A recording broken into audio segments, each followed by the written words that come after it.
Hi everyone, Dr. Shook here. I hope you're doing well today. In today's video, what I want to talk to you about is type 2 Alzheimer's disease. And this is something that you've probably never heard about. If you don't know, it's okay. You can look, I talk about this and I can give you an overview in some of the other videos. In this video, I really want to focus on type 2 Alzheimer's disease, but I want to give you just a quick synopsis. There are 6 subtypes of Alzheimer's: inflammatory, glycotoxic, atrophic, toxic, cerebrovascular, and traumatic. Okay, that's the subtypes that have thus far been identified. These are theorized, and we believe that these will be their own type of Alzheimer's, completely separate types. There are 36 known driving factors that have been identified. These driving factors do something on a molecular level. They promote the APP. I'll write it, let's just write it here. APP, okay? They promote the amyloid precursor protein switch. It's a molecular switch on your neurons that causes a lot of the negative changes to the nerve cells and the brain that we see with Alzheimer's. So they flip that switch in a very negative way. So by identifying these driving factors, we can reverse engineer the problem. And we can say, okay, these are the factors that promote this negative change in the brain.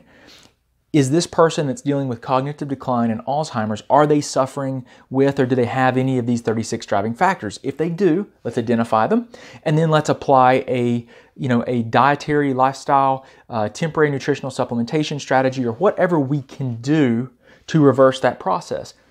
And so this is really the paradigm shift in Alzheimer's, because really most money and research has been spent on trying to figure out a medication for it, right? A vaccine or something that's, a single monotherapy. What we know about Alzheimer's is that there are a lot of factors that drive this process, and it's different for every person. So it's a very multifactorial, complex problem that results with the same outcome, but people have blends of different driving factors. So the approach that you have to use to help the person has to be unique to their factors that are promoting cognitive decline. If you try to take a simplistic approach and use one medication to address 36 different factors, you're going to be, if we use the analogy of like a bucket with 36 holes and there's water and it's just leaking holes, right? It's leaking water through these holes, these 36 different holes.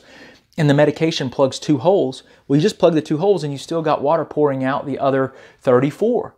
So what you have to do is you have to say, okay, of these 36 driving factors, what do you have? How many of those holes can we plug to turn the tide? Okay, that's what we have to do. That's what a lot of the research is showing us today.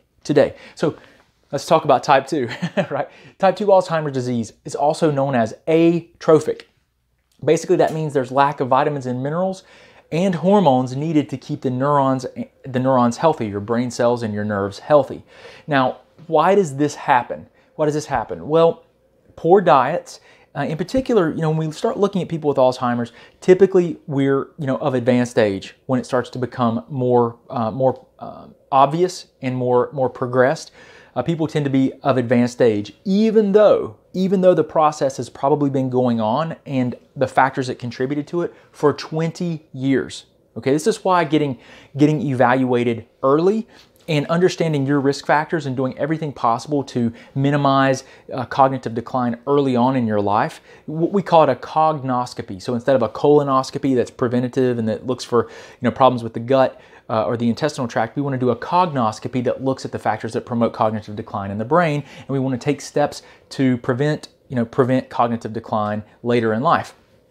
So with people that tend to be of advanced age, as we get older, our diets tend to decline. They do. They tend to decline. People tend to go for more convenience foods, more processed foods, which tend to be higher in calories, lower in nutrient density. Okay, it's a problem. It's a real serious problem, because this is not good, because processed foods tend to not have vitamins, not have minerals that we need to carry out normal biochemistry and to keep our body healthy. Processed foods in general are not good. They do not lead to vibrant health. Okay.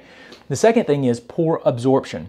So as we get older, we tend to lose the ability to concentrate acid in our stomach. Our stomach makes hydrochloric acid. It helps us to break down food so that we can absorb the nutrients from it. That acid also, when it leaves our stomach with the food, mixed in with the food, it leaves our stomach, it goes into the small intestine first. When it hits the small intestine, it triggers the release of enzymes and it triggers the release of bile, which comes from your gallbladder. That mixes with your food and helps you to break down the proteins, carbohydrates, and fats and absorb the vitamins. So if you have low acid, you'll often have low enzyme release. You have insufficient pancreatic enzyme release and gallbladder release of bile. This will create problems with absorption of vitamins and minerals and getting the nutrients you need to keep your body healthy. So this happens because of age, because we might have low thyroid hormone. A very common reason that we see people not have good digestion is because of their thyroid hormone physiology is broken down.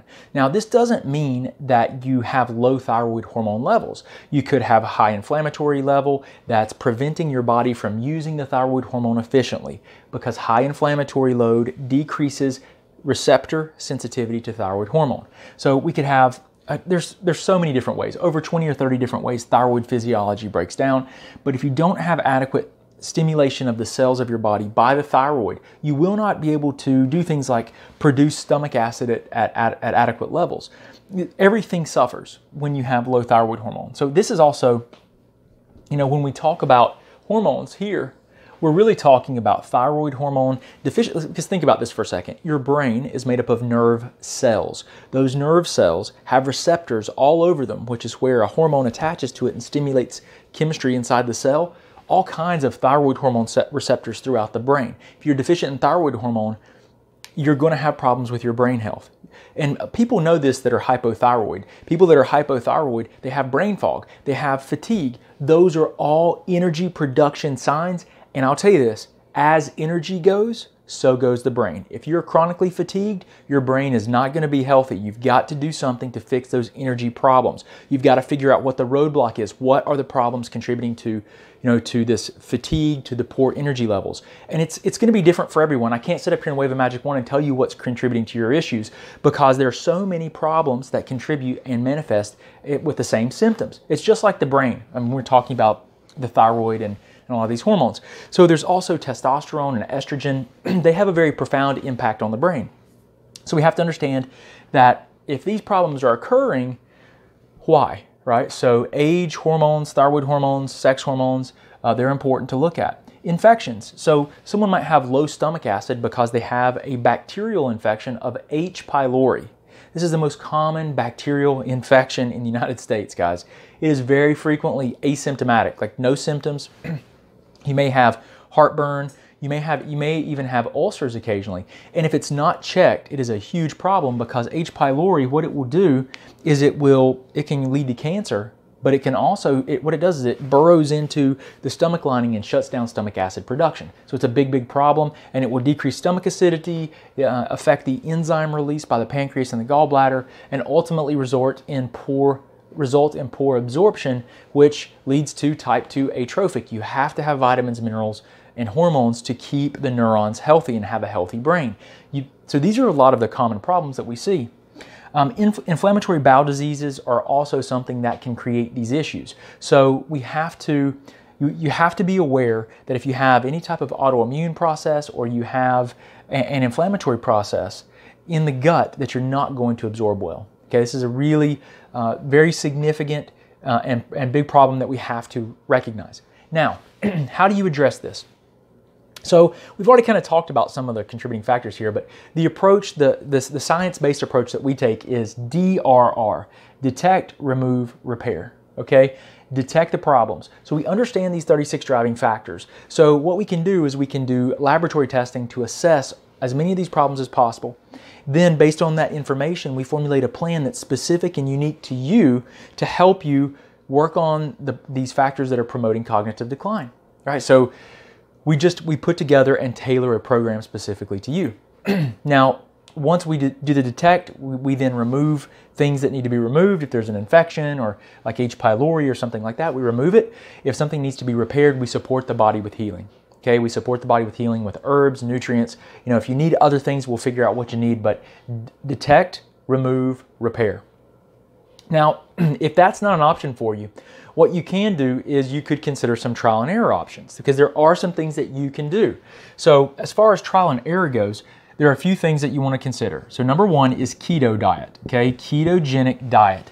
A lot of the leading brain researchers will tell you that a ketogenic diet is probably the best diet for someone that has cognitive decline because it's very anti-inflammatory.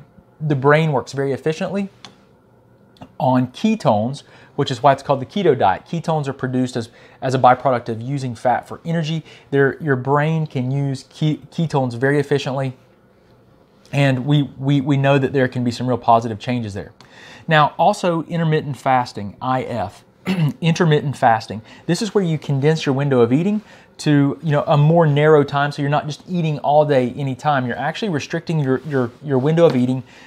Let's say one of two patterns here, okay? So this first one is 8-3. So you eat within like an 8-hour window during the day, but you only consume water outside of that window when you're not sleeping, and you always make sure that you don't eat anything 3 hours before you go to bed. Okay, and then there's a 12-3 pattern. The 12-3 pattern would be you eat within a 12-hour window. This is typically the easiest place to start for people if you're going to do intermittent fasting.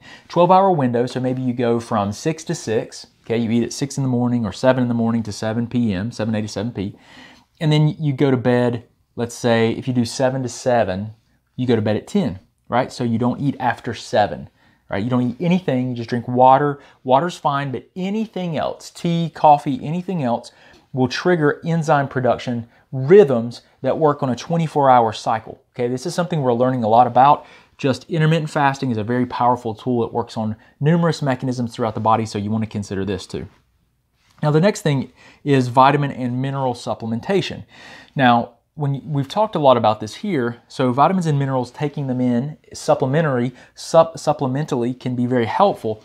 But maybe you might also want to use enzymes, so supplement with the enzymes that we talked about were low, and maybe even supplement with HCl, which you can use betaine with HCl. It's a supplement, betaine with HCl. We use it quite a bit with people, but you can use both of these to help support your body's ability to produce these enzymes, this acid, so you can break down your food and get more of the nutrients from it.